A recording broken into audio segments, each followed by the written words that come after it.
நம்ம நாமத்தினாலே கூடி வந்திருக்கிற உங்கள் யாவரையும் நாங்கள் வாழ்த்தி வரவேற்கிறோம். இந்த வேளையில் கர்த்தருடைய வார்த்தைக்காக நாங்கள் கடந்து செல்ல இருக்கிறோம். ஒரு நிமிஷம் நாங்கள் எல்லாரும் கண்களை மூடி ஜெபத்துக்கு நாங்கள் கடந்து செல்வோம். இரக்கமுள்ள நல்ல ஆண்டவரே, நன்றியோடு நாங்கள் ஸ்தோத்திரிக்கிறோம். இதனாலும் கர்த்தாவே சுவாமி, உங்களுடைய ஆராதனையிலே இந்த மாசத்தினுடைய முதலாவது நாளிலே உங்களுடைய சமூகம் கூடி வர செய்திருக்கிறீர். இதற்காக நன்றியோடு நாங்கள் ஸ்தோத்திரிக்கிறோம்.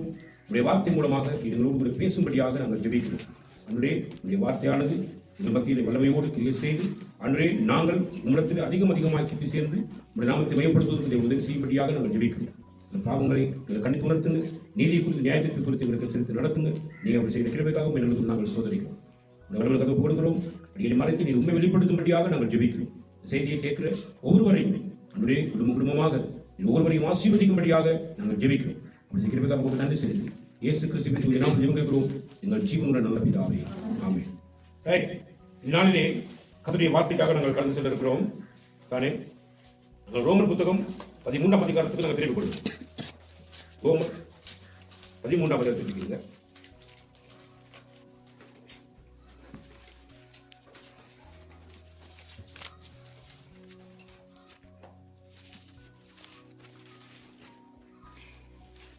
ரோமர் 13 4ஆம் வசனத்திலிருந்து வாசிங்க.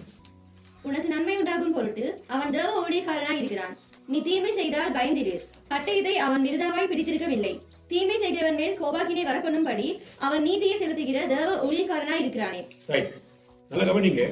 நீ தேவனை எப்படி சந்தோஷப்படுத்தலாம் என்றுதான ஒரு தலைப்புல நாங்கள் கடந்த வாரத்துக்கு முதல் வாரம் நாங்கள் பார்த்தோம். இன்றைக்கும் அதே தலைப்புல நீ தேவனை எப்படி சந்தோஷப்படுத்தலாம் அப்படின்றதான 2வது பாகத்தை நாங்கள் நாளிலே பார்க்க இருக்கிறோம்.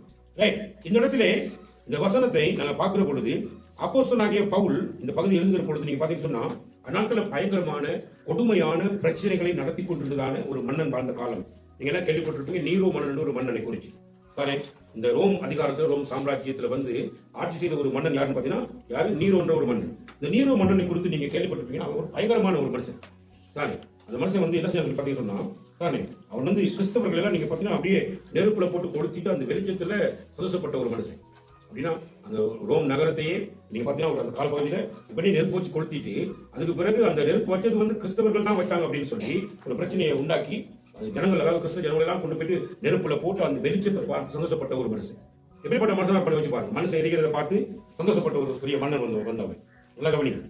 அப்ப இது என்ன காரணம் அப்படின்னா, அங்கிருந்த யூத ஜனங்கள் கொஞ்சம் பேர் என்ன பண்ணாங்கன்னா அந்த மன்னனுக்கு எதிராக சில கிளர்ச்சியான வேலைகளை என்ன பண்ணாங்க, அவங்க செய்தாங்க. இந்த கிளர்ச்சி ஊட்டக்கூடிய காரியத்தை அவர்கள் செய்ததன் விளைவாக அவங்க மேல எல்லாம் கோவப்பட்டு அவங்க எல்லாம் எப்படியாவது அவங்க எல்லாம் கொண்டு போகணும் சொல்லி ஒரு மிகப்பெரிய காரியத்தை தான் அவன் பண்ணினான். நல்ல கவனி. அப்ப அது மட்டும் இல்லாம சில சிங்கங்களை அடிப்பு சிங்கங்கள் எல்லாம் அப்படியே திறந்து விட்டுட்டு அந்த சிங்கங்களுக்குள்ள கொண்டு போயிட்டு இந்த கிறிஸ்தவ மக்கள் எல்லாம் கொண்டு போடும்போது அப்படியே அது சாப்பிட்டு கடிச்சு சாப்பிடுறத எத்தனை செகண்ட்ல எத்தனை நிமிஷத்துல ஒரு மனுஷனை முடிக்குது அப்படிங்கிறத பார்த்து சந்தோஷப்பட்ட ஒரு மனுஷன் யாருன்னு பாத்தீங்கன்னா நீரோ மன்னன். அவ்வளவு பயங்கரமான ஒரு மனுஷன். அப்ப அவன் இருந்த காலத்துல தான் அப்போஸ்தலனாகிய பவுல் சிறையில இருந்து கொண்டு இந்த நிருபத்தை என்ன பண்றவர் எழுதுறார். அப்ப எழுதும் பொழுது அவர் என்ன சொல்றாரு பாத்தீங்கன்னா, அதிகாரத்துல இருக்கிறவங்க 3வது வசனம் சொல்லி பாருங்க, மேலும் அதிகாரிகள் நற்கிரியைகளுக்கு அல்ல துர்க்கிரியைகளுக்கே பயங்கரமாக இருக்கிறார்கள். அப்ப அதிகாரிகளாக இருக்கக்கூடியவர்கள் ஒரு நாள் அவங்க என்ன செய்ய மாட்டாங்கன்னு சொல்லி பாத்தீங்கன்னு சொன்னா, நல்ல கிரியைகளுக்கு அவங்க அதிகாரிகளாக இல்லாம எப்பயுமே அவங்க கெட்ட காரியங்களை செய்யறதுக்கு என்ன செஞ்சுட்டு இருப்பாங்க, அவங்க சதானே அதிகாரிகளாக இருப்பாங்க. சாரே, நல்ல கவனி. அதுதான் பயங்கரமா இருப்பாங்க. ஆகையால் நீ அதிகாரத்துக்கு பயப்படாதிருக்க வேண்டுமானால் நன்மை செய், அதனால் உனக்கு புகழ்ச்சி உண்டாகும். மற்றவங்க எல்லாரும் கிளர்ச்சி பண்ணுகிற மாதிரி மற்றவர்கள் உலகத்தில் மற்ற மக்கள் செயல்படுகிற காரியங்களை போல நாம என்ன செய்ய முடியாது, செயல்பட முடியாது. யாரு? கிறிஸ்துவை ஆராதிக்கிற ஜனங்களாகி நாம வெள்ளவாளி போறது, பிரச்சனைகளோட போய் நம்ம போராட்டம் பண்றது, இந்த மாதிரி காரியங்களை நம்ம என்ன செய்ய முடியாது, நாம செய்ய முடியாது. நல்ல கவனி. ஏன் என்று சொன்னா தீமையை செய்வதற்காகவே அவன் என்ன செய்யப்பட்டது அதிகாரங்கள்ல அவன் இருக்கிறான். அப்ப அந்த அதிகாரங்களுக்கு மேற்பட்டவர் யார் அப்படின்னு சொன்னா, எல்லா அதிகாரங்களுக்கும் மேற்பட்டவர் யாருன்னா கடவுள் தான் எல்லாத்துக்கும் மேற்பட்டவர். கடவுளுடைய நியமத்தின் படித்தான் அவன் என்ன பண்றான், அந்த அதிகாரத்துல அவன் இருக்கிறான். அப்ப அவனை எதிர்த்து நாங்க போடக்கூடிய காரியங்கள் செய்யுமாறுனாக்க உண்மையாகவே நமக்கு பிரச்சனைகள் என்ன செய்யும், கட்டாயமாக வரும். அப்ப அதனால சொல்ல வந்து நீ நன்மை செய். அப்ப நன்மை செய்யும் பொழுது என்ன நடக்கும் அப்படின்னா, அந்த அரசனாக இருக்கட்டும், அந்த நிர்வாகமாக இருக்கட்டும் கேள்விப்படுவாங்க. எப்படின்னு பாத்தீங்கன்னா, இவங்க வந்து எந்த விதமான கிளர்ச்சியும் பண்ணாம அவங்க அமைதியா இருந்தாங்க, இவங்க இந்த பிரச்சனையில கலந்து கொள்ள இல்லை அப்படின்ற காரியத்தை விசாரிக்கும் பொழுது நம்ம வேற நல்ல ஒரு அபிப்பிராயம் என்ன செய்யும் அவங்களுக்கு வரும். அப்ப நல்ல ஒரு அபிப்பிராயம் வரும் பொழுது நமக்கு எதிரான பிரச்சனைகள் என்ன செய்யாதாங்க, வராது. நல்ல கவனிங்க. அப்ப உனக்கு நன்மை உண்டாகும் பொருட்டு அவன் தேவ ஊழியக்காரனாய் இருக்கிறான். அப்ப அடுத்த வருஷம் சொல்லும்போது உனக்கு நன்மை உண்டாகும் பொருட்டு, அப்ப நமக்கு நன்மை கிடைக்க வேண்டும் என்றால் அவன் தேவனுடைய ஊழியக்காரனாய் இருக்கிறான். நீ தீமை செய்தால் பயந்து. நாம ஏதாவது கிளர்ச்சி ஊட்டி ஏதாவது சும்மா கிண்டி விட்டு பிரச்சனைகள் ஏதாவது பண்ணிட்டு சத்தமெல்லாம் அமைதியா இருந்து நினைச்சு நம்ம இருந்தாலும் நிச்சயமாக நாம தீமை செய்தால் நிச்சயமா எங்களுடைய வாழ்க்கை என்ன இருக்கும்? பயம்னு ஒன்று இருக்கும். நிச்சயமா கண்டுபிடிச்சிருவோம். ஏதாவது ஒரு விஷயம் என்ன செய்ய போகுது, நடக்க போகுதுன்றதை நாங்கள் ஒரு பயத்தோடு கூட வாழ வேண்டிய ஒரு சூழ்நிலை வாழ்க்கையில என்ன செஞ்சிடும்? வந்துவிடும். அப்ப ஆகவே நாம் என்ன செய்யக்கூடாது? தீமை செய்யக்கூடாது. தீமை நன்மையினால்தான் நாங்கள் என்ன செய்ய வேண்டும்? வெல்ல வேண்டும். அப்ப எங்களுக்கு அநேகமான ஜனங்கள் தீமை செய்வாங்க. அநேகமான ஜனங்களுக்கு தீமை செய்வாங்க. எங்களுக்கு கொடுக்கப்பட்டிருக்கிற விதிமுறைகள் என்ன அப்படின்னா, ஆண்டவர் ஏன் எங்களை நன்மை செய்ய சொல்கிறாருன்னா, கர்த்தரிடத்துல தீமை இருந்ததே கிடையாது. இயேசுவின் இடத்துல என்ன இருக்குல்ல? தீமை இல்லை. அவர் நன்மை செய்கிற தெய்வமாக இருந்தார். அப்ப நன்மை செய்கிறவரை சார்ந்திருக்கிறவர்கள் நல்ல கவனிங்க. நாம யாருல சார்ந்திருக்கிறோம்? யாரோடு கூட சேர்ந்திருக்கிறோம்? யாரோடு இணைஞ்சிருக்கிறோம்? இல்லையா? நம்ம சொல்லுவோம் இல்லையா, அதாவது ஒரு கன்று பண்டியோட சேர்ந்தா என்ன செய்யும்? இது நம்ம பழமொழியில இணைஞ்சிருக்கோம், நம்ம உலகத்துல கேள்விப்பட்டிருக்கோம். அப்ப கன்றோடு சேர்றதா, பண்டியோட சேர்றதா? அப்ப நம்ம யாரோடு நம்முடைய ஐக்கியம் இருக்கிறது? அப்படி இருந்தா நாம அந்த காரியத்தை என்ன பண்ணுவோம்? சொல்லுவது, நம்ம யாரை ஃபாலோ பண்றோம்? யாரை நாங்க பின்பற்றுகிறோம்? இப்ப நாங்கள யாரை பின்பற்றுகிறோம்? இயேசு கிறிஸ்துவை பின்பற்றுகிறோம். இயேசு கிறிஸ்துவை பின்பற்றும் பொழுது இயேசு கிறிஸ்துவின் இடத்துல தீமையான செய்தி எதுவுமே என்ன செய்யாது? எதுவுமே இல்லை. அப்ப தீமையை இல்லாதவர்களை பின்பற்றும் பொழுது நம்மிடத்தில் எப்படி தீமை வர முடியும்? அப்ப உன்னுடைய அயலான் பசியா இருந்தா அந்த பசியில இருக்கிறான்னு தெரிஞ்சுக்கிட்டு நீ சாப்பிடுவேன்னா, நீங்க யோசிச்சு பாருங்க. அப்படி நிலைமை இருக்கிற ஒரு மனுஷன் அப்படி இருக்கிறான்னா, நாங்க அப்படி இருக்கிறத பார்த்துட்டு சாப்பிடுவோம் அப்படின்னா உண்மையாவே நாங்க கிறிஸ்துவை பின்பற்றுவதாக என்ன செய்ய முடியாது? இருக்க முடியாது. அப்ப உன் அயலான் பசியா இருந்தா அவனுக்கு நீ என்ன செய்யும்? போஜனம் கொடுன்னு சொல்றான். அதே மாதிரி நல்ல நல்ல நம்மளோட பேச்சுவார்த்தையில் இருக்கிறவங்களுக்கு நம்ம டக்குனு நினைச்சோம் பக்கத்து வீட்டில் சாப்பாடு சாப்பிட்டீங்கன்னா, அக்கா சாப்பிட்டீங்கன்னா, சாப்பிட்டு விசாரிச்சு நம்ம சாப்பாடு கொடுத்துருவோம். ஏன்னா நமக்கு அவங்களுக்கு நல்ல ஒரு உறவு இருக்கிறபடினால நம்ம என்ன பண்ணிடுவோம், அதை செய்யணும். ஆனா பக்கத்து வீட்டுக்கார நம்மளோட ஒரு பெரிய பிரச்சனையா இருக்கிறான். இது இல்லைங்கிற மாதிரி சண்டை, ஏகப்பட்ட மாதிரி பிரச்சனை, நம்ம பேச்சுவார்த்தையே கிடையாது. அப்படி இருக்கிற வேலையில அந்த மனுஷன் வீட்டுல சாப்பாடு இல்லாம பட்டினியா இருக்கிறான் அப்படின்றத நம்ம பார்த்துட்டோம், அதை நம்ம கேள்விப்பட்டுட்டோம். அப்புறம் என்ன செய்யலாம்? மத்திய புத்தகம் என்ன சொல்லிக்கிறாரு? வாசிங்க. மத்திய புத்தகம் 5ஆம் அதிகாரம் 6ஆம் அதிகாரம் எழுதுங்க.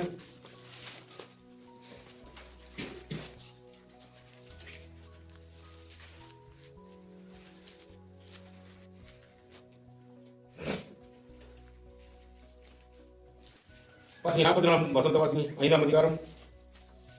நான் உங்களுக்கு சொல்லுகிறேன், உங்கள் சத்துருக்களை சிநேகியுங்கள், உங்களை சபிக்கிறவர்களை ஆசீர்வதியுங்கள், உங்களை பகைக்கிறவர்களுக்கு நன்மை செய்யுங்கள், உங்களை நிந்திக்கிறவர்களுக்காகவும் உங்களை துன்பப்படுத்துகிறவர்களுக்காகவும் ஜெபம் பண்ணுங்கள்.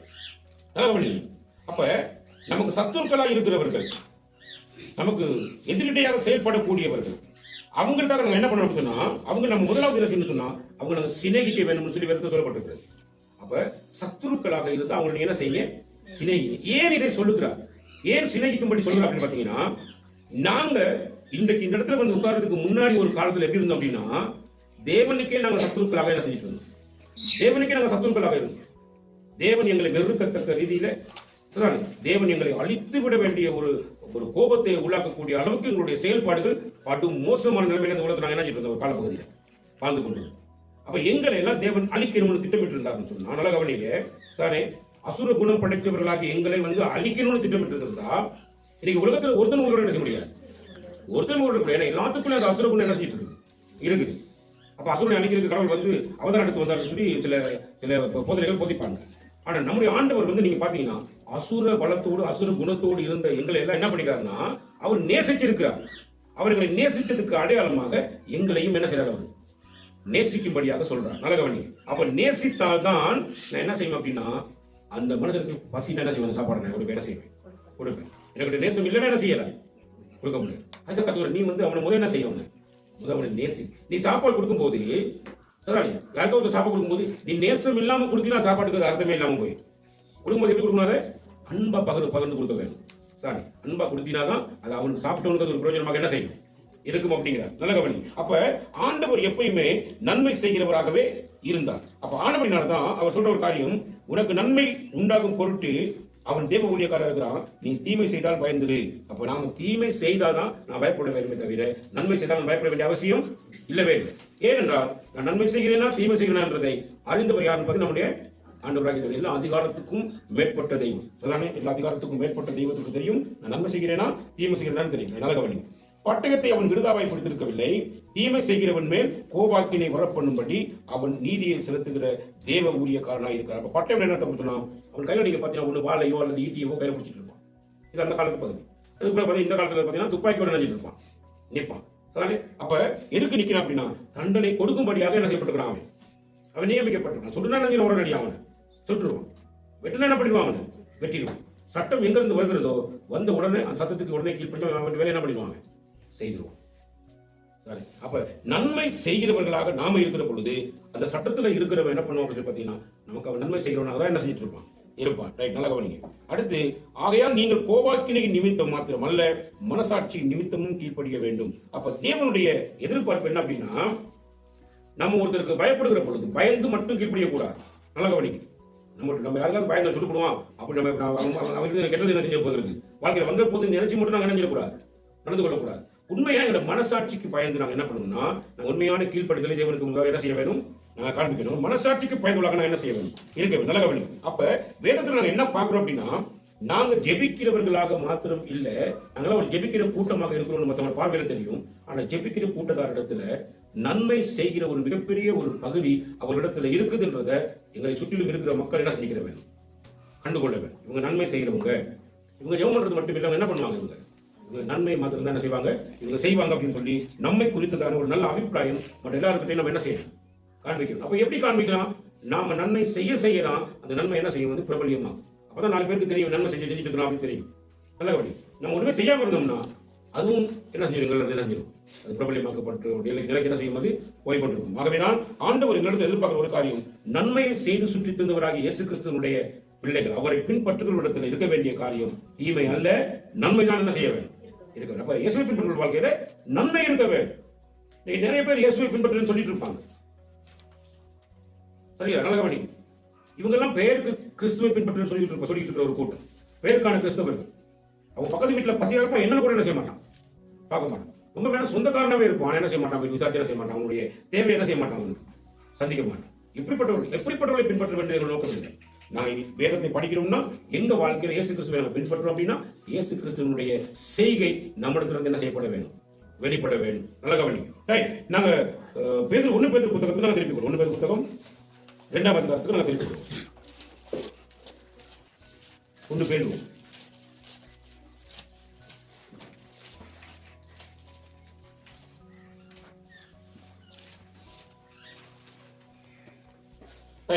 1 பேதுரு 2ஆம் அதிகாரத்துல கடந்த முறை நாங்க பார்க்கும்பொழுது பார்த்தோம். 12ஆம் வசனத்தை வாசிங்க. புறஜாதிகள் உங்களை அக்கிரமக்காரர் என்று விரோதமாய் பேசும் விஷயத்தில் அவர்கள் உங்கள் நற்கிரிகளை கண்டு அவற்றின் நிமித்தம் சந்திப்பின் நாளிலே தேவனை மகிமைப்படுத்தும்படி நீங்கள் அவர்களுக்குள்ளே நல்நடக்கை உள்ளவர்களாய் நடந்து கொள்ளுங்கள் என்று உங்களுக்கு புத்தி சொல்கிறேன். நல்ல கவனி. நம்மளை சுற்றி ஒரு பெரிய திரளான கூட்டம் இருக்கிறது. இப்ப நான் வந்து ஒரு கிறிஸ்தவனா இருக்கிறேன் அப்படின்னா என்னை சுற்றி ஒரு பெரிய கூட்டம் இருக்கிறது. நான் இருக்கிற கிராமத்துக்குள்ள ஏகப்பட்ட பேர் இருக்கிறாங்க. சரி, இவங்க எல்லாருடைய பார்வையும் ஏன் மேலதான் இருக்கும். என்ன காரணத்தினால ஏன் மேல இருக்கும் அப்படின்னு பாத்தீங்கன்னா, நல்ல கவனிங்க. ஆண்டவர் இந்த உலகத்தில் என்னை வைக்கும் பொழுது இந்த உலகத்துக்கு அவர் எப்படி வச்சிருக்காங்க, உலகத்துக்கு ஒளியாக வச்சிருக்கிறேன் அப்படிங்கிறார். உலகத்துக்கு ஒளியாக வச்சிருக்கிறேன்னு சொன்னா ஒளி எங்க இருந்து வருதோ அப்ப அந்த ஒளியை தான் எல்லாரும் என்ன செய்வாங்க, பார்ப்பாங்க, யோசிப்பாங்க. நீங்க சாதாரணமான கூட்டம் இல்லை இருக்கிற, நீங்க எல்லாம் நீங்க சாதாரணமான கூட்டம் இல்லை. இங்க இருக்கிற சின்ன பிள்ளைகளா நீங்க நினைச்சிட்டு இருப்பீங்க, ரைட், நம்மலாம் ஏதோ சின்ன பிள்ளைகள் அப்படின்னு நினைச்சிட்டு இருப்பீங்க. இல்ல, எங்க எல்லாருடைய வாழ்க்கையிலுமே எங்களை திரும்பி பார்க்கும்படியான ஒரு ஒளியாக தேவன் எங்களை இந்த உலகத்துக்குள்ள வச்சிருக்கிறார். எல்லாரும் எங்களை திரும்பி பார்ப்பாங்க. எல்லாரும் திரும்பி பார்க்கும் பொழுது அவங்க எங்களை பார்த்து எப்படி சொல்லக்கூடாது அப்படின்னு பாத்தீங்கன்னா, சானே அக்கிரமக்காரர்கள் என்று என்ன செய்யக்கூடாது, சொல்லக்கூடாது. அக்கிரமக்காரர்கள் என்று சொல்லக்கூடாது. இயேசு கிறிஸ்து அக்கிரமம் செஞ்சதே கிடையாது. சாரி, அக்கிரமக்காரர்கள் நம்ம என்ன செய்யக்கூடாது, யாருமே சொல்லிவிடக் கூடாது. அப்ப எங்க வார்த்தை என்ன இருக்கணும் அப்படின்னு நல்லா பண்ணீங்க. இங்க வந்து உட்கார்ந்து இருக்கும் போது நாங்க நல்லா இருக்கும், ரொம்ப கவனமா இருக்கும், ஆபீசர் மாதிரி நல்லா உடுத்தி நிற்போம், அதே மாதிரி நல்லா அழகா பேசுவோம், வந்து நல்லா பேசுவோம். ஆனா வீட்டுகளில் பாத்தீங்கன்னா ஒரு சின்ன சத்தம் வந்து வந்தாலே நம்ம தான் பறிஞ்சு கட்டிட்டு என்ன செஞ்சிட்டு இருக்கோம், உங்களுக்கு சண்டை போட்டு நிலங்கிற மாதிரி தூசண வார்த்தைகளை நம்ம என்ன செய்வோம், பேசுவோம். ஆளுக்கு வந்து சண்டை இழுத்து கூடுறது, காக்கா அப்படியே கிண்டி விட்டு பிரச்சனைகளை உண்டாக்குறது, இந்த மாதிரியான வேலை எல்லாம் நம்ம விளையாடிட்டு இருக்கோம், வெளியில நின்று பண்ணிட்டு இருக்கோம். நல்ல கவனி. இப்படி பாக்குறோம், என்ன சொல்லுவான், அடைய ஞாயிற்றுக்கிழமை வேணா என்ன செய்யறான், சேர்ச்சிக்கு போறான், வேதக்காரன் பேரு அந்த என்ன செய்வான், 7 மணிக்கு உட்காந்து நினைச்சிட்டு இருப்பான், உட்காந்து ஜோம் பண்ணிட்டு இருப்பான். ஆனா வாழ்க்கை பாதி மோசகரமான மனசனாகிறான்னு சொல்லி நம்மளை குறிச்சு அக்கிரமக்காரர்கள் சொல்லி என்ன செய்வாங்க, நம்மளை பார்த்து பேச ஆரம்பிப்பாங்க. நல்ல கவனிங்க. அப்ப என்ன நடக்குது அப்படின்னா, உங்களுடைய அக்கிரமக்காரர்கள் என்று விரோதமாக பேசும் விஷயத்துல அவர்கள் உங்களிடத்துல என்ன பார்க்கணும் அப்படின்னா, நற்கிரியைகளை பார்க்க வேண்டும். என்னதை பார்க்கணும்? நற்கிரியைகளை நான் செய்ய வேண்டுமானால், என்னுடைய வாழ்க்கையில் வந்து நல்ல விஷயம் செய்யறதுக்கு எனக்கு உண்மை நல்ல விஷயம் செய்யறதுக்கு எனக்கு தெரியாது வச்சுக்கோங்களேன். எப்படி நல்ல விஷயம் செய்யறது? சரி, அப்ப நல்ல கவனம். 2 தீமோத்தேயு 3:16 என்ன சொல்லுது? நான் எப்படி நல்ல கிரியைகளை செய்யலாம், நல்ல விஷயம்னா என்ன அப்படின்னு எப்படி நான் தெரிஞ்சு கொள்ளலாம்? வாசிங்க. வேத வாக்கியங்கள் எல்லாம் தேவ ஆவியினால் அருளப்பட்டிருக்கிறது. வேத வாக்கியங்கள் புத்தகங்கள் எல்லாம் யாரு வார்த்தை? வேத வாக்கியங்கள். இது தேவனுடைய கிருபையினாலே, தேவ ஆவியானவராலே எங்களுக்கு என்ன பட்டிருக்கிறது? அருளப்பட்டிருக்கிறது. அருள் என்னது? கொடையாக, நாம கேட்காமலே கொடையாக தேவன் என்ன பண்ணுகிறார்? எங்களுக்கு கொடுத்திருக்கிறார், அருளப்பட்டிருக்கிறது. தேவனுடைய மனுஷன் தேறினவனாகவும், தேவனுடைய மனுஷன் வந்து என்ன எப்படி இருக்கணும்? தேறினவனாக இருக்க வேண்டும். தேவனுடைய மனுஷன் சொல்றதுக்கு அர்த்தம் என்ன அப்படின்னா, தேவனுடைய வார்த்தையை வாசிக்கிறவனாக இருக்க வேண்டும். தேவனுடைய வார்த்தையை வாசிக்க வேண்டும். தேவனுடைய வார்த்தையின் படி தன்னுடைய வாழ்க்கையை நடத்துவதற்கு அவன் என்ன செய்ய வேண்டும்? தேவனுக்கு அவனை ஒப்புவிக்க வேண்டும். அப்படி ஒப்புவித்ததுக்கு பிறகுதான் அவன் தேவனுக்குள்ளாக தேர்ச்சி பெற முடியும். அப்ப தேர்ச்சி என்ன அர்த்தம்? இப்ப ஒரு சில மனுஷன் பாருங்க, ட்ரைனிங் வைப்பாங்க. ஒரு போலீஸ்லயோ அல்லது ஒரு ஆர்மிக்கோ இல்லாட்டி ஏதாவது ஒரு விஷயத்துக்கு போகும்போது அவங்களுக்கு ஒரு ட்ரைனிங் கொடுப்பாங்க. அந்த ட்ரைனிங் பீரியட்ல பாத்தீங்கன்னா ஆரம்பத்தில் வந்து அவனுக்கு எந்த விதமான விஷயமும் தெரியாது. ஆனா கொஞ்சம் கிட்டத்தட்ட ஒரு 6 மாசமோ 1 வருஷமோ அவன் போகும்போது என்ன பண்ணுவான்னா, அவனோட சரியான தேர்ச்சி பெற்ற ஒரு நிலைமைக்கு என்ன செய்வான்? அந்த ட்ரைனிங் அவன் வந்துடும். அப்ப தேர்ச்சி பெற்ற நிலைமைக்கு வந்த உடனே அவனுக்கு என்ன பண்ணுவான்? உடனே அவனுக்கு ஒரு ப்ரொஃபஸரை கொடுத்துருவான் இல்லையா? அதாவது அவனுக்கு நீ வந்து இந்த இடத்துல வளர்த்தோட நீ என்ன செய்கிற, நீ இந்த ட்ரைனிங்ல நீ முன்னேறுவதற்கு சொல்லி அவனுக்கு ஒரு காரியத்தை கொடுத்து அவனை என்ன செய்ய உடனே அவனை அனுப்பிடும். அப்ப என்ன அர்த்தம் அப்படின்னா, நாமெல்லாம் வந்து தேவ சமூகத்துக்கு வந்திருக்கிற ஒரு புதிய காரியத்துக்குள்ள வந்துக்கிறோம். ஆனா ஒவ்வொரு நாளும் நான் வேதத்தை வாசி என்ன செய்யணும்? தேவன் எனக்கு கொடுத்திருக்கிற வார்த்தைகளை என்னுடைய வாழ்க்கையில நான் உபயோகப்படுத்தி என்னை கொஞ்சம் கொஞ்சமா என்ன செய்வேன்? நான் வந்து என்னை நான் வளர்த்துக் கொள்கிறவனாக நான் மாற வேண்டும். அப்ப நல்லா நான் என்ன செய்யணும்? என்னுடைய வாழ்க்கையை ஒவ்வொரு நாளும் தேர்ச்சி பெறுவதற்கு என்ன என்ன செய்யணும்? இருக்கணும், என்னை நான் விட்டுக் கொடுக்க வேண்டும். அப்ப தேவ மனதில் தேர்ந்தவனாக இருக்கணும். எந்த நற்கிரியையும் செய்ய தகுதி உள்ளவனாகவும் இருக்கும்படியா. நல்ல எந்த நற்கிரியை செய்ய தகுதி உள்ள, எந்த நற்கிரியை செய்யப்படுவனாக இருக்கணும். அப்படி என்னது? எந்த நற்கிரியை என்ன அப்படின்னா, நல்லா கவனிங்க, அவன் எதை செய்தாலும் எல்லாத்திலையும் நல்ல கிரியைகள் வெளிப்பட வேண்டும், நல்ல செயல்பாடுகள் வெளிப்பட வேண்டும். இந்த காரியம் அந்த மனிதனிடத்தில் என்ன செய்ய வேண்டும்? இருக்க வேண்டும். அப்ப நல்ல கிரியைகள் எப்படி செய்யலாம் அப்படின்னு பாத்தீங்கன்னா, வேதத்தை வாசிக்க நல்ல கவனிப்ப சொல்லுவாங்க, பானையில இருக்கிறது தான் என்ன செய்யுமா? ஆப்பையில பானையில இருந்தா தான் ஆப்பையில வருமா? பானையில இல்லாட்டி வருமா? வராது. என்னதான் நான் அர்த்தம் சொல்றேன் அப்படின்னா, தேவனுடைய வார்த்தையில மட்டும்தான் நல்ல காரியங்கள் இருக்கு. அவருடைய வார்த்தையில தான் நல்ல விஷயம் இருக்கு. அப்ப நல்ல விஷயம் எங்க இருக்குன்னா பானையில இருக்கு. எந்த பானை இருக்குது? தேவனுடைய வார்த்தைக்குள்ள இருக்குது. அப்ப வேத வார்த்தையை படிக்க தான் நல்ல காரியங்களை எப்படி செய்யலாம் அப்படிங்கறத ஆண்டவர் எனக்கு என்ன செய்வார்? அழகான முறையில் என்ன செய்வார்? எனக்கு போதிப்பார். அப்படி போதிக்கும் பொழுதுதான் நான் என்ன செய்வேன்? நல்ல காரியத்தை செய்யறதுக்கு என்ன செய்வேன்? ஆரம்பிக்கும். நல்ல கவனி. அப்ப நல்ல காரியம் எங்க இருக்குது? தேவனுடைய வார்த்தையில இருக்கிறது. நல்ல கவனி. இப்ப உலகத்துல அநேகமான புத்தகங்கள் இருக்குது. எத்தனையோ நாவல் புத்தகங்கள் இருக்குது. எத்தனையோ பெரிய பெரிய புராண புத்தகங்கள் இருக்குது. பெரிய பெரிய இதிகாசம் நம்ம பார்க்கலாம். ஆனா இவர்கள் எல்லாத்தையும் நாங்க வாசி போறதை விட தேவன் நீங்க சொல்ற வந்து தேவனுடைய ஆவியானவரால எங்களுக்கு அருளப்பட்டிருக்கிற இந்த வேத புத்தகத்தை நாங்க வாசிக்கிற பொழுது இதுல இருந்து எங்களுக்கு என்ன கிடைக்கும் அப்படின்னா, நல்லது கிடைக்கும். நல்லதை செய்வதற்கு சொல்லுங்க. நல்ல விஷயங்கள் கிடைக்கும். எங்க இருந்து என்னதுக்கு? நன்மை நாங்க செய்வதற்கு தானே. அப்ப நான் வார்த்தையை வாசித்தால்தான் தேர்ச்சி பெற முடியும். நான் தேர்ச்சி பெற்றால் தான் நான் நல்ல கிரிகளை என்ன செய்ய முடியும்? இந்த வாழ்க்கையில செய்ய முடியும். இல்லாட்டி என்ன செய்யலாம்? அதே வாழ்க்கையில செய்ய முடியாது. அப்ப கடவுள் என்னோட எதிர்பார்க்கிற காரியம் நற்கிரியைகளை செய்ய வேண்டும். எதுக்கு நல்ல கவனிங்க தானே. அப்ப ஒரு நாள் வரப்போகிறது, சந்திப்பின் நாள். அப்படின்னு என்ன அர்த்தம் அப்படின்னா, இப்ப நீங்க எல்லாம் உங்களுக்கு அந்த விஷயங்கள் தெரியாது, உங்களுக்கு தெரியாது. இயேசு கிறிஸ்து ஒரு முறை வந்து பிறந்தார். பிறந்து எல்லா மனுஷனுடைய பாவங்களுக்காக தன்னுடைய ஜீவன் என்றும் பாராமல் சிலுவையில தன்னுடைய ஜீவனை என்ன பண்ணார்? கொடுத்துட்டார். கொடுத்ததுக்கு பிறகு 3வது நாள் உயிரோட என்ன செஞ்சார்? வந்து எழும்பினவர் கிட்டத்தட்ட ஒரு 40 நாட்கள் வரைக்கும் என்ன பண்ணார் பார்த்தீங்கன்னா, அவருடைய சீசர்களோடு அப்படியே அவர் என்ன பண்ணிருந்தார்? பலம் வந்து கூட அநேக காரியங்களை கற்றுக் கொடுத்தார். அதுக்கு பிறகு 40வது நாள் அவர் என்ன பண்ணார்னா, சீசர்கள் எல்லாரும் பார்த்து கொண்டிருக்கும் பொழுது மேகங்களுக்கு மேலாக என்ன செய்யப்பட்டார்? அவர் எடுத்துக்கொள்ளப்பட்டார் சொல்லி பைபிள் சொல்லி. இப்ப அவர் சொல்லும் பொழுது சொன்னா, நீங்க எவ்விதமாக இவர் போனாலும் மறுபடியும் அவ்விதமாக என்ன பண்ணுவார்? வருவார். அப்போஸ்தலர் புத்தகம் 1ஆம் அதிகாரத்தை பாருங்க. அப்போஸ்தலர் புத்தகம் 1ஆம் அதிகாரத்தில் அந்த வார்த்தையை உபயோகிக்கிறார். எப்படி போனாரோ அப்படியே மீண்டும் என்ன செய்வார்? வரப்போறாரு. பசங்க எடுத்தீங்களா?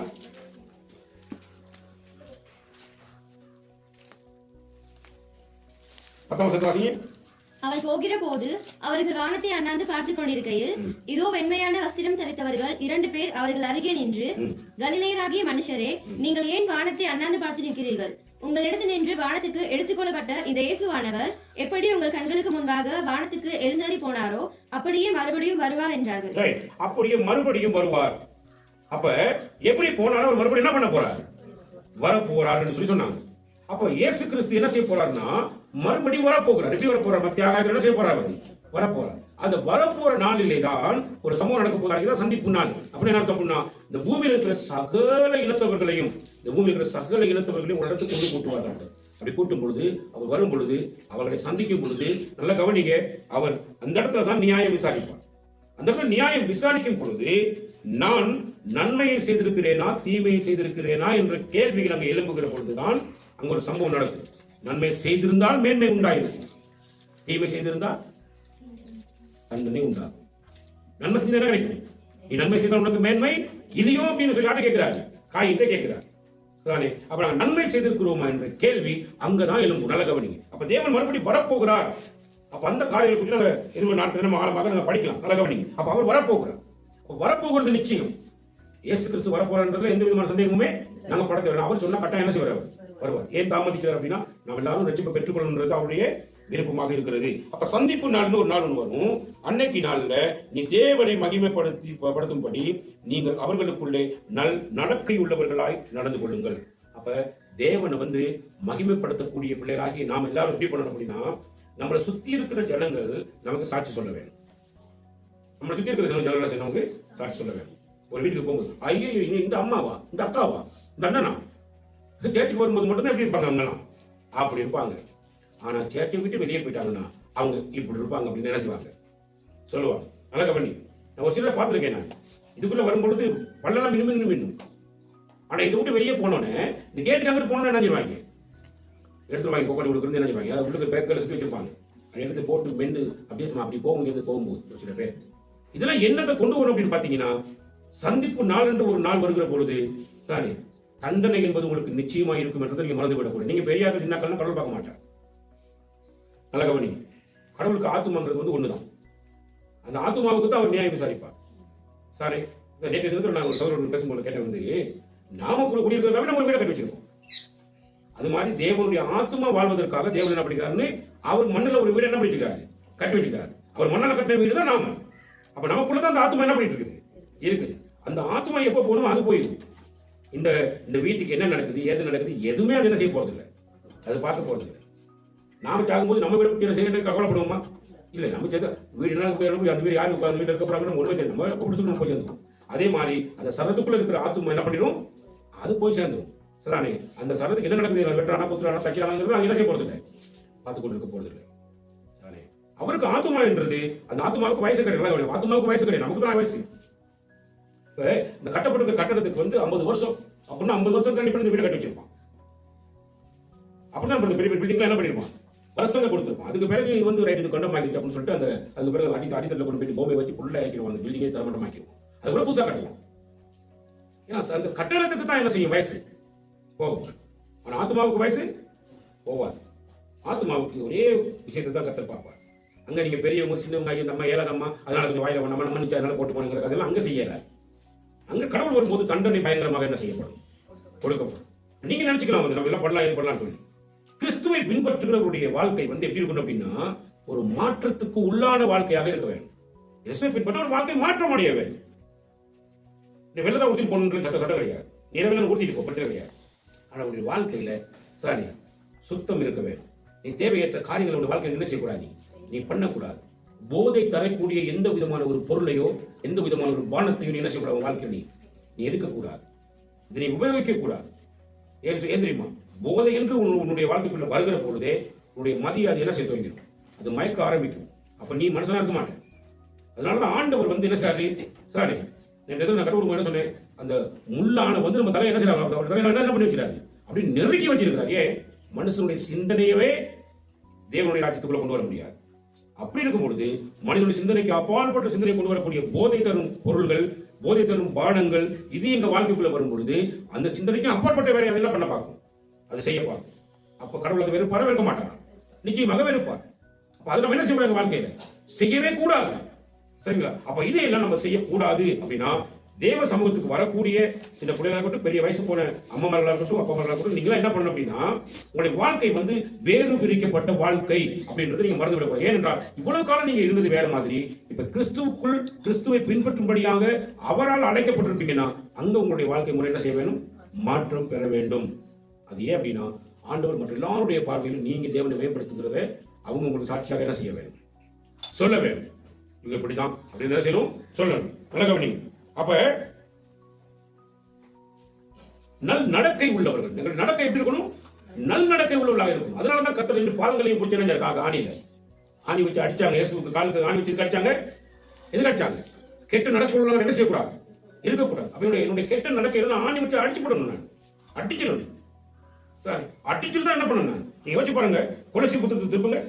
கொலோசியர் புத்தகம், பிலிப்பியருக்கு அடுத்த புத்தகம் 14 வசனத்தை வாசிங்க. 14 வசனத்தை வாசிங்க.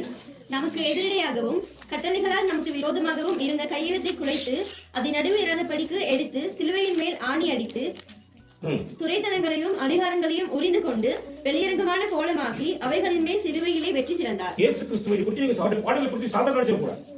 நமக்கு எதிராக இருந்த தலையெழுத்தை குறைத்து, நல்ல பாருங்க, நமக்கு எதிராக இருந்த கட்டளைகளால் நமக்கு விரோதமாகவும் இருந்த கை எழுத்தை குலைத்து, கையெழுத்து சாத்திரப்பட்டிருக்கிறது. நாங்களாம் தண்டனைக்குரியவர்கள் அப்படின்னு மன்னிக்கப்பட வேண்டியவர்கள் எங்களுக்கு எழுதப்பட்டிருக்கிறது, இருபங்கள் எழுதப்பட்டிருக்கிறது.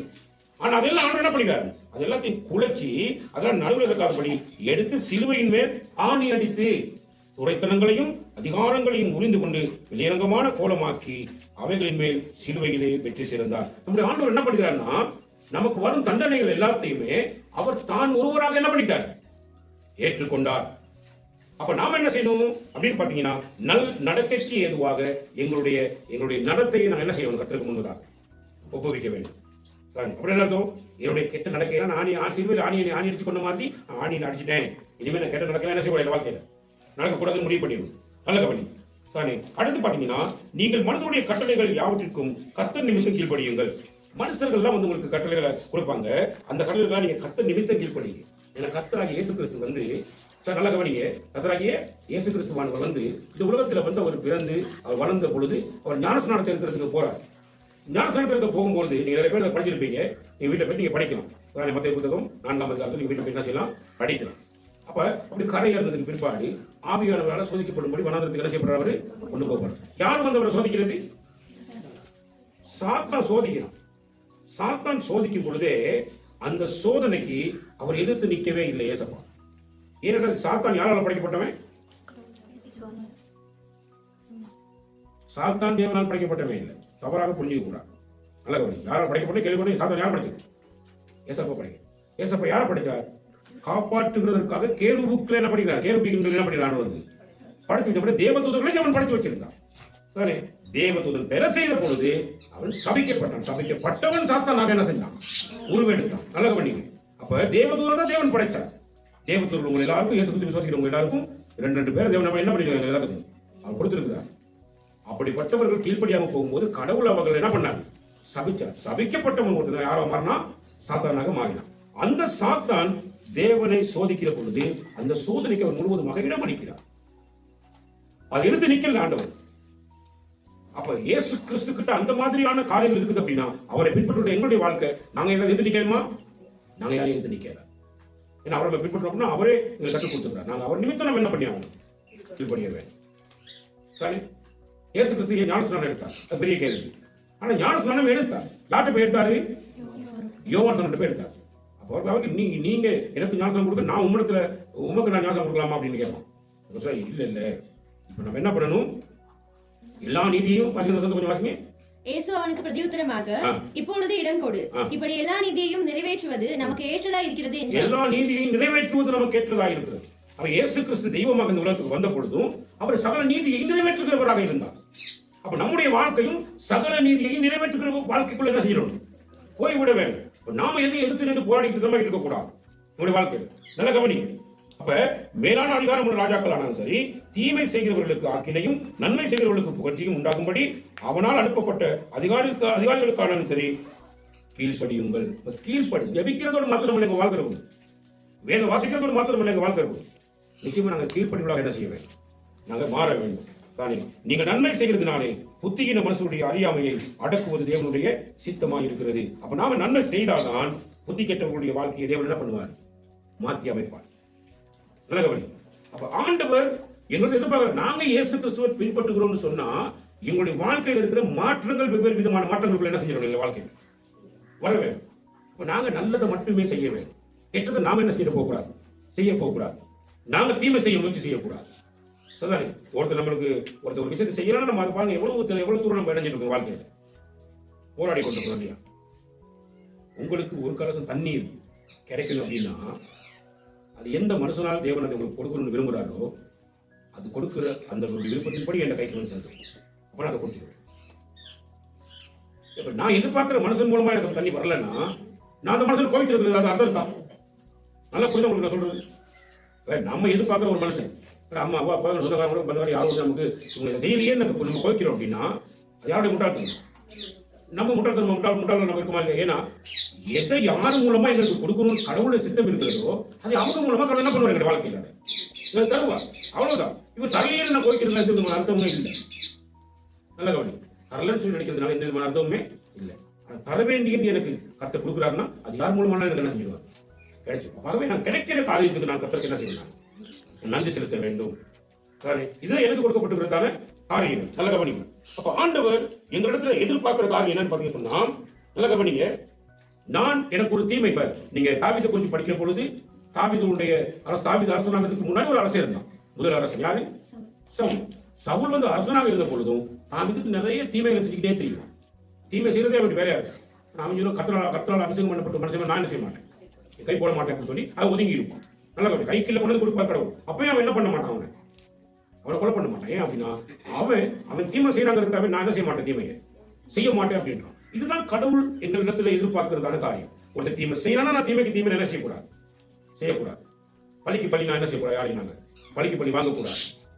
எங்களுடைய வாழ்க்கையில மாற்றங்கள் நிறைய என்ன செய்யணும் இருக்கிறது. அப்ப தேவன் எங்கள் இடத்துல எதிர்பார்க்கிறதான காரியம் அந்த காரியம். கவனிங்க. 17 வசனத்தை வாசிங்க. எல்லாரையும் கனம் பண்ணுங்கள், சகோதரரிடத்தில் அன்பு கூறுங்கள், தேவனுக்கு பயந்திருங்கள், ராஜாவை கனம் பண்ணுங்கள். எல்லாரையும் கனம் பண்ணுங்கள், சகோதரரிடத்தில் அன்பு கூறுங்கள், தேவனுக்கு பயந்திருங்கள், ராஜாவை கனம் பண்ணுங்கள். அப்ப எல்லாரையும் கனம் பண்ணுங்க என்ன அப்படின்னா அது சின்ன இருக்கட்டும் பெரிய ஆளா இருக்கட்டும், யாரை கர்த்தர் நம்ம ராஜ்யத்துக்கு அழைத்திருக்கிறாரோ அவங்களெல்லாம் கனம் பண்ண வேண்டியது நம்ம மேல விழுந்ததான கடவுள். நம்ம கனம் பண்ண வேண்டும். யாரையும் நம்ம கனவீனப்படுத்துற நிலைமை என்ன செய்யக்கூடாது, போய்விடக்கூடாது. அது மட்டும் இல்லாமல் சகோதரர்களாக நம்ம ஒருமிச்சு இருக்கோம் அப்படின்னா சகோதரர்களாக இங்கே சபைக்குள்ள கூறி வந்துட்டா நாங்கள் சகோதரர்களாக இருக்கிறோம், சகோதரிகளாக இருக்கிறோம். இங்க ஒருத்தர் நம்ம என்ன செய்யணும், புத்தி காயப்படுத்துற வேலை என்ன செய்யக்கூடாது, போய்விடக்கூடாது. தானே வெளியில போடுற ஒரு கதை, உள்ள இருந்த ஒரு கதை, இங்க ஒரு கதை காட்டிட்டு வெளியில போயிட்டு என்ன செய்யுது வேற மாதிரி கதைக்கணும். இந்த மாதிரியான விஷயங்களை நம்ம என்ன பண்ணக்கூடாதுன்னா கடைசி வரைக்கும் போடக்கூடாது. ஏன் அப்படின்னா அன்பு என்னுடைய வாழ்க்கையில் எப்படி இருக்கணும் அப்படின்னா, என் மேல என் ஆண்டவர் அன்பு காட்டுகிற எப்ப காட்டினார்னா நான் அழிக்கப்படக்கூடிய ஒரு பாத்திரமாக இருந்த பொழுது என்னை அழிக்காமல் என்னை உயிரோடு இணைஞ்சிருக்கிறார். அவருக்கு முன்னாடி என்ன பண்ணிக்கிறார், வச்சிருக்கிறார். அப்ப அப்படிப்பட்ட நிலையில என் தேவன் என் மேல அன்பு கூர்ந்திருக்கார் அப்படின்னா அந்த அன்பு கூர்ந்த தேவன் வாசம் பண்ணுகிற சபைக்குள்ள இருக்கக்கூடியதான சகோதரர்கள் எல்லாரும் எப்படி பண்ணணும்னா அன்புல ஐக்கியப்படுவதாக என்ன செய்யவர் இருக்கிறவர். அன்புல ஐக்கியப்பட்டிருக்காங்கன்னு என்ன அர்த்தம்? நல்ல கவனிங்க. ஒருத்தர் ஒரு வேலையை செய்யறதுக்கு முன்னாடி நாம செஞ்சிடணும். எங்க அண்ணன் செய்யணும், நான் என்ன செய்யணும், செஞ்சிடணும். எங்க அக்கா செய்யற முன்னாடி என்ன செய்யணும், நான் செஞ்சிடணும். அக்கா செய்வாங்கன்னு பார்த்துட்டு என்ன செய்யக்கூடாது. அன்பு என்ன செய்யும் அப்படின்னு என்ன அர்த்தம்? அன்பு உள்ளவர்கள் என்ன பண்ணுவாங்கன்னா ஒருத்தர் தாங்குவாங்க. ஒருத்தருக்கு என்ன செய்யணும் நான் செஞ்சிடணும் அப்படின்னு முன்னோக்கி செய்வாங்க. இங்க என்ன அப்படின்னு பாத்தீங்கன்னு சொன்னா நல்லா கவனிங்க. ஐயோ ஒருத்தர் இருக்கிற வேலையை கூட பார்த்து செய்ய மாட்டாங்க. என்ன காரணம்? அப்ப என்ன இல்ல, அன்பு இல்ல. அன்பு இல்லாததுனால நான் அப்படியே கமக்கமா உட்காந்து அவங்க செஞ்சு போகணும், இவங்க செஞ்சு போட்டு அப்படியே உட்காந்து இல்ல. ஒரு நாளும் இல்லை. அன்பு இருந்துச்சுன்னா ஒருத்தர் போடுற கீழே புரியுறதுக்கு முன்னாடி நம்ம என்ன செய்யணும்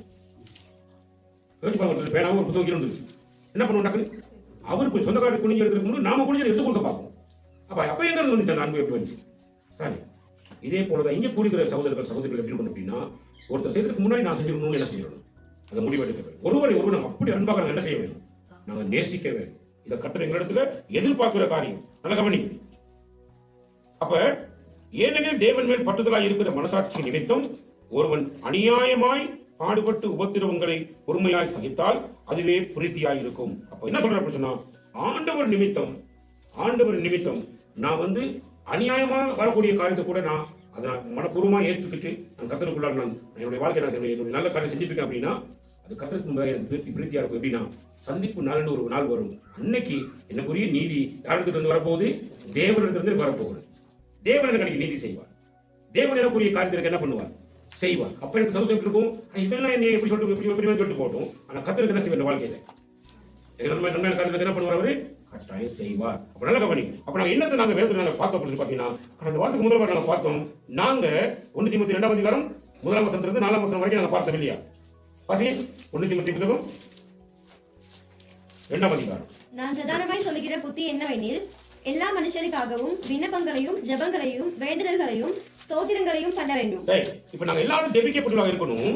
நான் ஜெபிக்கிறதோடு மாத்திரமல்ல, நாங்க கற்றுக் கொடுத்திருக்கிறதான சகல நீதி நியாயங்களுக்கும் நம்ம என்ன பண்ணணும்? கீழ்ப்படிந்து நடக்க வேண்டும். அப்ப நல்லா எதுக்காக அப்படி சொல்லி பாத்தீங்கன்னு சொன்னா, 4ஆம் வசனத்துக்கு வாசிங்க.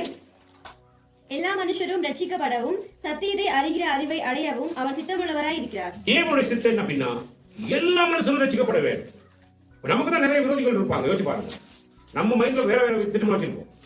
பக்கத்து வீட்டுக்காரன் அம்மா அவன் எப்படி ஆகிடும்? அவன் என்ன செய்யணும்? நாசமா போயிடணும் அப்படிமோ அடிக்கடி நம்ம வச்சு அவன் அப்படி திட்டிப்போம். அப்படி கரவத்தை பள்ளி ஒரு காரியத்தை பண்ணிட்டான்னா அவனை நம்ம என்ன பண்ணிடணும்? முழுவதுமா அவனை என்ன பண்ணிடணும்? அன்னைக்கு நல்ல சமயம் நமக்கு என்ன செஞ்சிடும்? கோபம் வந்துடும். நீங்க நன்றாக கவனித்து பாருங்க. சாரி, ஆண்டவர் என்ன சொல்றாருன்னா, அந்த பக்கத்து வீட்டுக்காரனுக்கும் அவருடைய ரட்சிப்பு தேவைங்கிறார். சாரி, நீ உனக்கு சத்துருவா இருப்பான், உனக்கு விரோதியாக இருக்கலாம். அப்படிப்பட்ட விரோதியும் ரட்சிக்கப்பட வேண்டும் என்பது தேவனுடைய விருப்பம். அப்ப ரட்சிக்கப்பட்ட எங்க வந்து உட்கார்ந்திருப்பான்? உங்க எதிரி உட்கார எங்க உட்காருவான்? ரட்சிக்கப்பட்டான். உனக்கு எதிரியா இருக்கிறவன் இயேசு கிறிஸ்து மூலமா ரட்சிப்பு பெற்றுக்கொண்டு எங்க வந்து உட்காருவான்? இங்க வந்து உட்காருவான். இப்ப எதிரி உனக்கு யாராக மாறுவான்? சகோதரனாக மாறுவான். நீ சகோதரனாக ஏற்றுக்கொள்ள மனமுள்ளவனா இருக்கிறியா? கத்திரத்தை எதிர்பார்க்கிற நல்ல கவனிங்க. நமக்கு எதிராளிகளாக இருக்கிறவர்கள், எதிராளிகளாக செயல்படக்கூடியவர்களுக்கு தேவன் நமது ரட்சிப்பை என்ன செய்ய போறவர்களுக்கு கொடுக்க சித்தமுள்ளவராக இருக்கிறார். அப்படி ஒரு ரட்சிப்பை கொடுத்துட்டா, ரட்சிக்கப்பட்டதான ஒரு சகோதரியோ அல்லது சகோதரனோ என்ன செய்ய அப்படி பார்த்தீங்கன்னா, சகோதரி ரட்சிக்கப்பட்ட நமக்கு எதிரியா இருக்கக்கூடிய ஒரு எதிரி அவன் ரட்சிக்கப்பட்டானா நம்ம பக்கத்துல சகோதரனாகவோ சகோதரியாகவோ அமர்ந்திருப்பான். அப்படி அவன் ஏற்றுக்கொள்வியா அப்படின்னு பார்த்தீங்கன்னா, நீ ஏற்றுக்கொண்டுதான் ஆக வேண்டும். ஏன்? என்ன காரியம்? நீ இருந்த இடத்துல இருந்து அவனு நினைச்சிருக்கான் வந்திருக்க. அப்ப நீ அவன் என்ன பண்ணி அவங்க வாழ்க்கையை சகோதரனாக நீ ஏற்றுக்கொண்டு இங்க முருகன் கேள்மா அப்படி இப்படிப்பட்ட இங்க கூப்பிட்டு குறைச்சிக்கிறாங்க, அங்க கூப்பிட்டு குறைச்சிக்கிறாங்க, இவனுக்கு அதை பண்றாங்க இதை பண்றாங்க. நாம எல்லாம் பேசணுமா?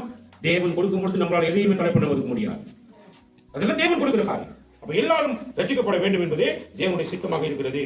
தேவன் ஒருவரே, தேவனுக்கும் மனுஷருக்கும் மத்தியஸ்தரும் ஒருவரே. நல்ல கவனிங்க. தேவன் ஒருவர் தான். அதான் நாங்க பார்த்தோம் காலையில்.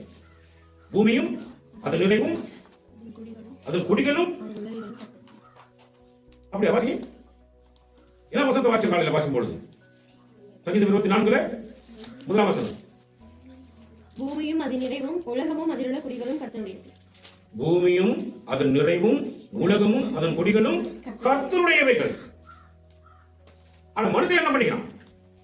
கர்த்தரை வேதக்காரன் பார்த்துட்டு உட்காந்துறான். அவர் வேதத்துக்கு மட்டும் தான், வேதக்காரங்களுக்கு மட்டும் தான் யார் அவர்? கர்த்தர் அப்படிங்கிறான். மத்தவங்க அவன் அவன் வாழ்க்கையில பிரிச்சு வச்சுக்கிட்டு இருக்கிறான். கர்த்தர் சொல்றாரு, பூமியும் அது நிறைவும் உலகமும் அதில் உள்ள கொடிகளும் கர்த்தருடையவை. எல்லா மனுஷரும் யாருடையவர்கள்? கர்த்தருடையவர்கள். எல்லாம் கர்த்தருடையவர்கள். அதனால எல்லாரையும் அவர் ரட்சிக்கும்படியாக வந்தவர், இந்த உலகத்துக்கு வந்தவர். யாரெல்லாம் இயேசு கிறிஸ்துவை மெய்யான தேவன் என்று விசுவாசிக்கிறாங்களோ அவ்வளவு பேருக்கும் அவர் தான் தெய்வம். அவ்வளவு பேருக்கும் அவர் தான் தெய்வம். தேவனுக்கும் மனுஷருக்கும் மத்தியஸ்தர் ஒருவர் என்ன பாத்தீங்கன்னா, பாவம் செய்த போது திரட்டி அடிக்கப்பட்டதான ஆதாமுக்கும் ஏவாளுக்கும் மத்தியஸ்தர் பார்த்தீங்கன்னா, நடுவர். யார் நடுவர்? ஆண்டவராகிய இயேசு கிறிஸ்து தான் நடுவராக இருந்தார். ஏனென்றால் அவங்க மறுபடியும் பிதாவிற்கு கொண்டு போறது யாரும் இருக்கணும்? ஒரு பாலமாக யார் அமைஞ்சது? அவருடைய இயேசு கிறிஸ்து தான் பாலமாக அமைஞ்சார். அதான் மத்தியஸ்தர். எனக்காக பரிந்து பேசுகிறவர். நல்ல கவனி. அப்ப ஆகையினால ஆண்டவர் என்னுடைய வாழ்க்கையில் எதிர்பார்க்கிற ஒரே ஒரு காரியம், நல்ல கவனிங்க, நான் அவரை எப்படி சந்தோஷப்படுத்தலாம் அப்படின்னா, நான் ஜெபிக்கிறதோடு மாத்திரமல்ல, வேதத்தை வாசிப்பதோடு கூட மாத்திரமல்ல, நான் என்னுடைய எல்லா காரியங்களையும் நான் எல்லாவற்றுக்கும் தேவனுடைய அதிகாரங்களுக்கெல்லாம் என்ன பண்ணணும்? நான் தேவன் நியமித்த சகல காரியங்கள் நான் கீழ்ப்படுகிறவனாக என்ன செய்ய வேண்டும்? வாழ்க்கையில் கர்த்தருக்கு ஒப்பு கொடுக்க வேண்டும். அவர் எப்படி நல்லவராக இருந்தாரோ, நல்லவர் இடத்துல என்ன வரும்? இப்ப ஒரு கிணத்துல அன்னைக்கு என்ன ஒரு கிணத்துல தண்ணி மோக்கிறோம் அப்படின்னா, அந்த கிணத்துல வந்து ஒரு வாளி தண்ணி இனிப்பாகவும் இன்னொரு தண்ணி புளிப்பாகவும் இருக்கும். தண்ணியில ஒரு கிணத்துல எப்படிப்பட்ட தண்ணி வரும்? அப்ப ஆண்டவர் இடத்துல இருந்து என்ன வருது அப்படின்னா, அவரிடத்து வர வேண்டியது என்ன என்ன வரும்? அங்க ஜீவ தண்ணி வருதுன்னா ஜீவ தண்ணி தான் வரும். நல்லது மட்டும் தான் அவனுக்கு வரணும்னா நல்லது மட்டும் தான் அவனுக்கு என்ன செய்யும் வரும். அப்ப நல்லதை மாத்திரமே செய்யக்கூடிய நாங்க என்ன செய்ய வேண்டும்? மாற வேண்டும்.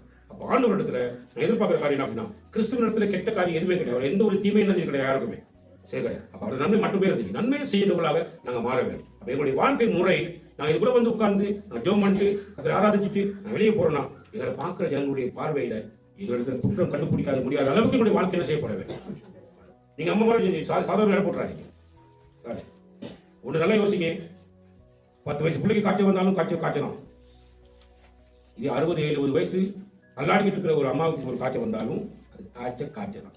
காய்ச்சல் இல்லை. இது வந்து வயசு பார்த்து காய்ச்சல் வருமா? பார்த்துருக்கீங்களா? காய்ச்சல் வயசு பார்த்து வருமா? ஆபத்துங்கிறது வந்து எத்தனை வயசுங்கிறதுலாம் பார்க்கறது கிடையாது. ஒரு மண்மேட்டு சரிஞ்சிச்சுன்னா அது வயசு போனாலும் சரி, சின்ன சரி, பெரியாலும் சரி, அவளை பற்றி மூடி கொண்டு போடும். அப்ப நல்ல கவனிங்க. இதே மாதிரிதான் ஆண்டவர். ஆண்டுடைய வாழ்க்கையில வந்து பெரியார் சின்ன என்ன செய்ய மாட்டார்? பார்க்க மாட்டார். அப்ப அவருடைய வார்த்தைக்கு நம்ம எல்லாம் கீழ்ப்படுத்தி நடக்கிற பொழுது கர்த்தர் நமக்கு எப்பொழுது நன்மை செய்கிறவராக என்ன பண்ணிட்டு இருப்பார்? அப்ப அவருடைய ஆசீர்வாதத்தை நான் என்னுடைய வாழ்க்கையில பெற்றுக்கொள்ளுமாக இருந்தால் அந்த வாழ்க்கை எப்படிப்பட்டதாக இருக்கணும் அப்படின்னா, அவருடைய ஆசீர்வாதத்தை பெற்றுக்கொள்றதுக்கு நான் செய்ய வேண்டிய ஒரே ஒரு காரியம், நான் வந்து ஜெபிக்கணும் அப்படின்னா, பைபிள் வாசிக்கணும் அப்படின்னா என்னோட மட்டும் நிறுத்தக்கூடாது.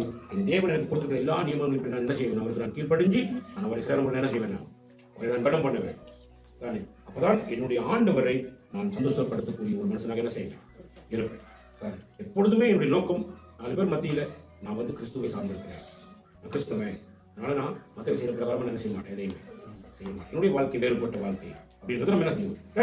இதே தான் நீங்க நிறைய பேருடைய வாழ்க்கையை பார்த்தீங்கன்னா கர்த்தருடைய வார்த்தையை கேட்பாங்க, வாசிப்பாங்க, ஜெபம் பண்ணுவாங்க. ஆனா அவங்க வாழ்க்கையில ஒண்ணுமே இருக்காது. அவங்க பார்த்தீங்கன்னா வெறும் சஞ்சலமும் துக்கமும் வேதனை நிறைஞ்சதாக என்ன செஞ்சிட்டு இருக்கும். அதுக்கு காரணம் கடவுளால் பார்த்தீங்கன்னா இல்ல. ஒரு நாள் நம்முடைய ஆண்டவர் அவங்களை அப்படிலாம் வைக்க மாட்டார். ஏன் அப்படின்னா கர்த்தருக்கு பயப்படலைன்னா அவங்களுக்கு ஆசீர்வாதம் என்ன செய்யாது? வரவே வராது. அப்ப கர்த்தருக்கு பயப்படுகிற பெரியோரையும் சிறியோரையும் என்ன பண்ணுவ? கர்த்தர் ஆசீர்வதிப்பேன்னு வாக்கு கொடுத்திருக்கிறார். கர்த்தர் உங்களுக்கு ஒருவரையும் ஆசீர்வதிப்பாரா? நடந்த வழி